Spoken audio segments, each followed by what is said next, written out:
Hello there, I'm Scotty, you're not, and it's time for the final video in my Dis-Cember, and that's the Pirates of the Caribbean ranking. Doing different formats, hopefully this works the way I want it to. But there are 5 movies in the Pirates of the Caribbean franchise that vary, different levels of variation to being very good, to okay, to, God, that's too long. So I will be discussing them, and just see how it goes. So without further ado, let the countdown begin. Starting off at number 5, it's Pirates of the Caribbean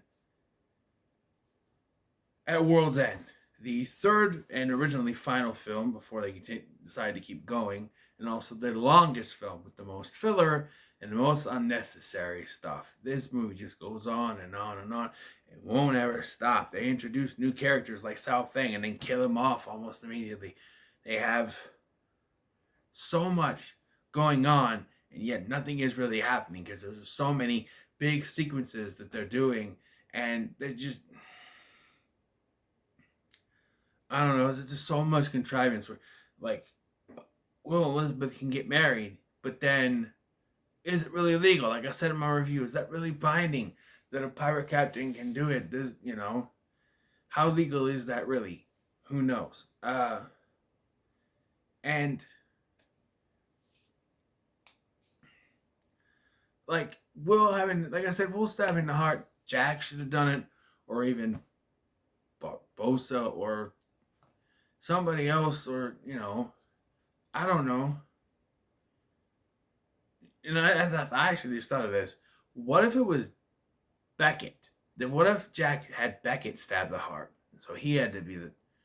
Yeah, just be creating another enemy, I guess. But Will and Elizabeth should have been a happy ending at the end, but it's a big goodbye. But it's just too long. It's not one I'm going to go back to. I'm going to watch the first one over anything else because, I grew up with that one. That's the one that I treasure most. But yeah, it's the worst. It's too long, and it just, I don't know.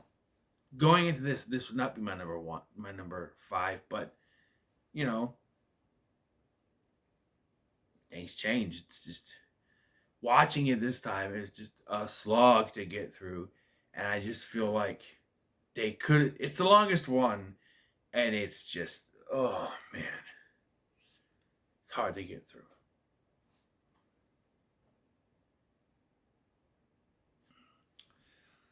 Number 4 is going to be Pirates of the Caribbean on Stranger Tides.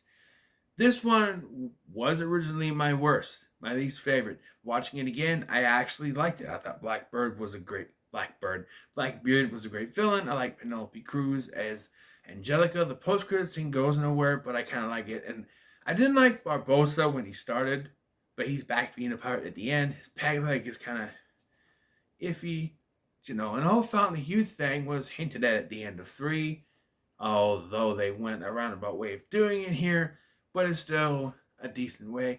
Didn't like the whole, you drink from one and with the mermaid's tear, and then the other person drinks it without it, and they're giving up their life so you can have their lives. But again, much like Final Destination 5, that would mean that you would only live until they were supposed to die.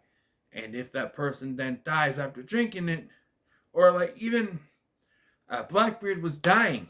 He was dying when he drank it. So technically she wouldn't survive. I don't know. It's very confusing. A lot of I should have mentioned that in my last part, but a lot of backstabbing in that one too. Just not as much in these last 2 films, but I still think this is decent. Maybe I overlooked it. It's better than I thought it would be.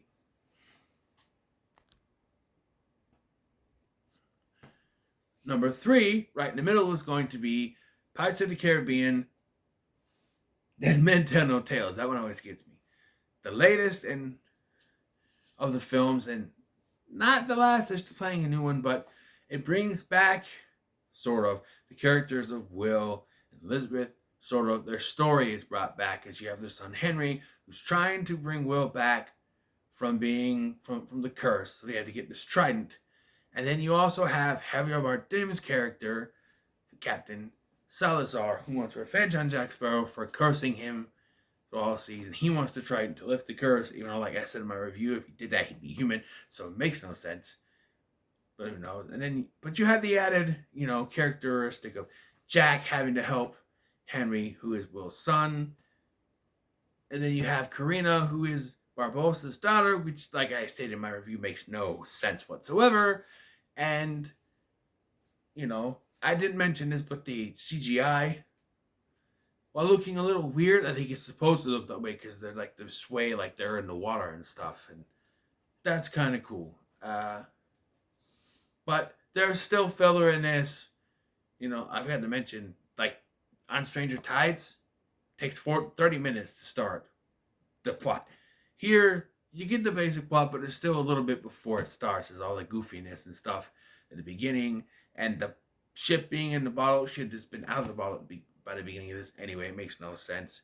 And, but Barbossa sacrificing himself. I get it. It's one of those character redemption things. Should he be dead? No, technically I think he should still be alive because when he fell into the water, so water kind of cushions you. But overall, not a bad film. I think it's an improvement over the last two, I should say.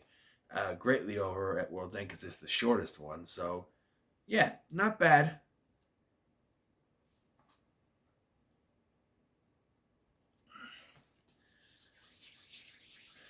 Coming in at number 2 is Pirates of the Caribbean, Dead Man's Chest. And this introduced, I think, the best villain of the franchise in Davy Jones. Nothing against Barbossa, nothing against Blackbeard or Javier Bardem. I think as villains go, I think Javier Bardem is I want to say third, because I think Barbossa is the second, and so I think Davy Jones is the best. So, but Bill Nye, not the science guy, is a great villain. He's great in the role, and and then you see the Kraken, which is huge in nature and was completely wimped out in the third one because CGI budget, I'm guessing. Yeah, it's taken out right away. Gone.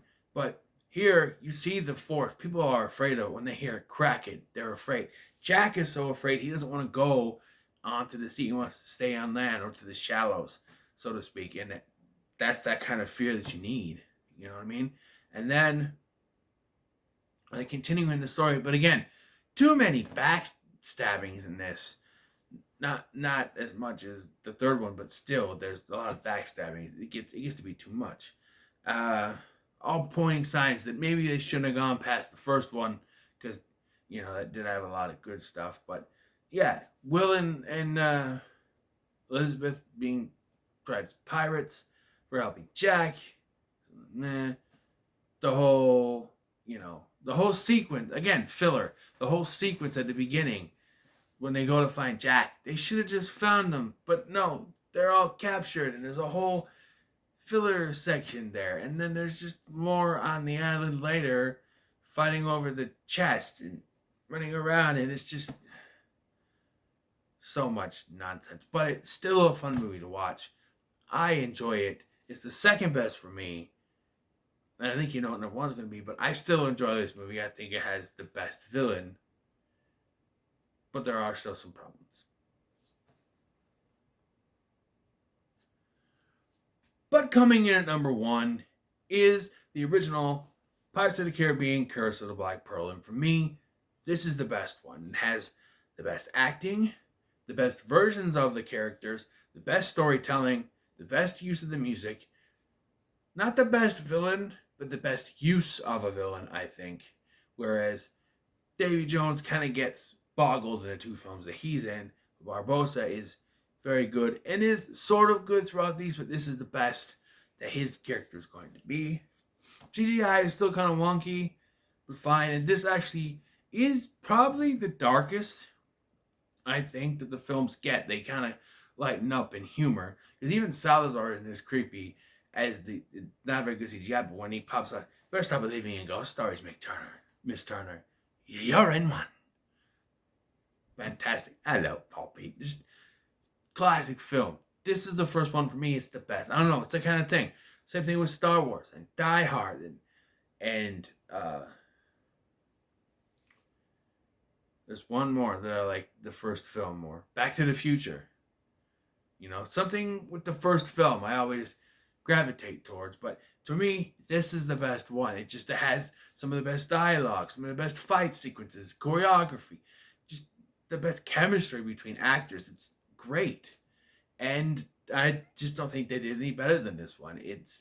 I watch it, and every time I watch it, I enjoy it more. I enjoyed watching all of these in some way, shape, or form, but this is the one I enjoyed watching the most, so it comes in at number one.